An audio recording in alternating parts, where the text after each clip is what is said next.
बिस्मिल्लाहिर्रहमानिर्रहीम। डॉक्टर साजिद कैसरानी आपकी खिदमत में हाज़िर हूँ। दोस्तों, आज का जो मेरा टॉपिक है इंडीराल के बारे में है। इंडीराल टेबलेट जो कि आपको कई दफ़ा आपने देखी होगी और इस्तेमाल की होगी। तो आज मैं इसके बारे में आपके साथ डिस्कस करूँगा।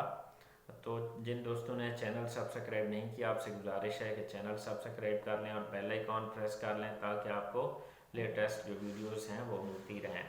दोस्तों, इंडीराल जो है इसके अंदर जो मेडिसिन है टेबलेट के अंदर वो प्रोप्रानोलोल है, जो कि एक नॉन सेलेक्टिव जो है non cardio selective beta blocker है। तो ये बीटा ब्लॉकर कैटेगरी से इसका ताल्लुक है। और ये दवाई जो है प्रोप्रानोलोल, इसके अंदर 10 mg की टेबलेट भी अवेलेबल है और इसके अलावा 40 mg यानी 40 mg में भी ये अवेलेबल है। तो इसके जो इस्तेमाल या इंडिकेशंस क्या हैं। अब ये हाइपरटेंशन है, अगर किसी को ब्लड प्रेशर हाई है उसमें इस्तेमाल हो सकती है ये दवाई। उसके अलावा अगर किसी को एंग्जाइटी का मसला है या ट्रेमर्स हैं एंग्जाइटी रिलेटेड, या फिर आपको अगर टैकीकार्डिया का मसला है, या इसके अलावा अंजाइना का मसला है, या इवन जो मिग्रेन अगर अटैक्स होते हैं प्रोफिलैक्सिस यानी उसके मिग्रेन अटैक्स को बचाने के लिए, या इवन लीवर सिरोसिस या एसोफेजियल वेराइसिस जिनमें बन जाते हैं, खून जिनमें आता है, खून की उल्टियाँ आती हैं, तो उनको रोकने में भी ये दवाई जो है ये मौसर है और इफ़ेक्टिव है।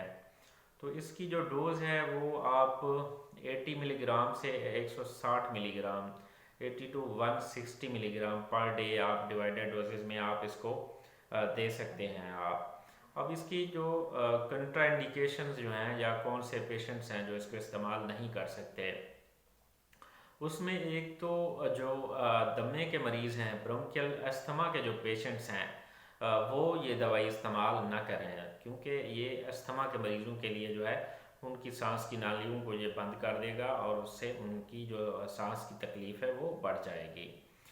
इसके अलावा जो डायबिटीज़ मेलाइटस जो शुगर के मरीज़ हैं, वो भी जो है एंडीराल टेबलेट जो है इसका इस्तेमाल वो ना करें, क्योंकि ये जो हाइपोग्लाइसीमिया के अगर साइन सिम्टम्स होंगे तो उनको ये जो है पैदा होने नहीं देगा, उनको मास्क कर देगा।